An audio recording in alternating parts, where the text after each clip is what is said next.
Welcome to this video on adding set filter buttons to a screen in FixFlow. In this video, I'll give a short overview of what we're going to achieve and how. I'll demo how to set up action flows on the buttons, and I'll go through the mechanics of how we link the buttons to the grid. Here we have a simple CRM app with a list of businesses. We want to add a number of buttons to the left-hand side of our screen that will filter our business list by their status. If you are using the Serene Grey palette, the screen setup is straightforward.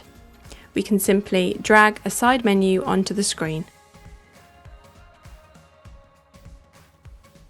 Give your buttons useful names and add in a string field here that will hold the results of the action flow we're going to set up in a moment. This field is just for test purposes and I'll hide it later. For simplicity, I'll refer to this field as the status field. We are now going to set up the action flows on our buttons. Then we will need to configure our grid to read the status field in a background filter. Our Show All filter will have a slightly different setup to the others. We need to add an action flow to each button to tell FixFlow what we want the button to do. Right-click on the button and select Add Action Flow. Our action flow input is onClick, as we are not passing in any data. Add a Calculate node. Add an output attribute. Set the expression to be the string value that we want to return. This will correspond to the filter value for this button. I will now connect my input to the set status.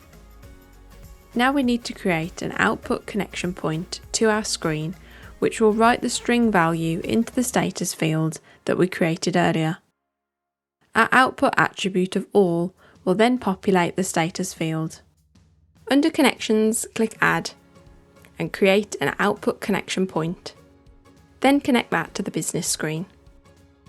Close the mappings for the time being as we will set these up in a moment. First, we need to connect our set status calculate node to the output. Then we will map across our output attribute, which will create a corresponding attribute on the output connection point. The action flow is now configured to pass data out, but we need to set up where that data will go. Configure the output pipe and map across the output attribute to the status field. As we have given our attribute and data field the same name, we can click Map by Name and FixFlow will create the mappings for us. Save the changes and our action flow is completed. Now when we return to our screen and lock it, we can see that pressing the button populates the status field. I'll now create the other buttons in exactly the same way.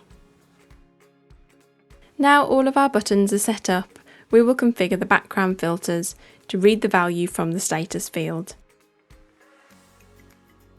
Our first filter is for our All button.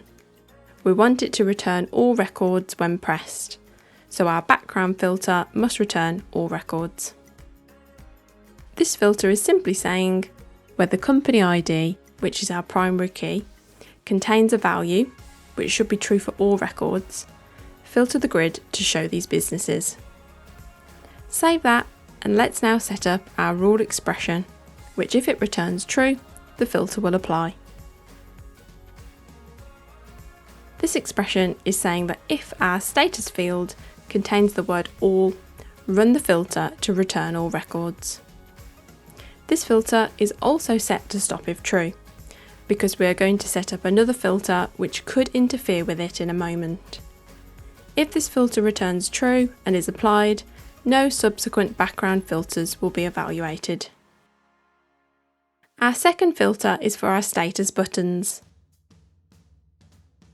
This filter is simply saying where the status of the business equals the status in our status field, filter the grid to show the corresponding businesses.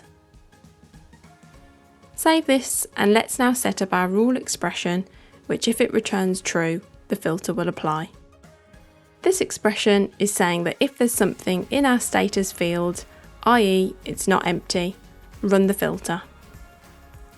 Now we have our background filters working, let's finish our screen setup by hiding our status field.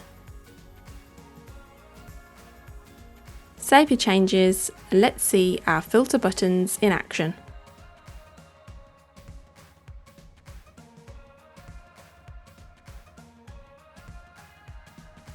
That's all for this video. If you would like to learn more about setting up screens, search Designing Screens in the help.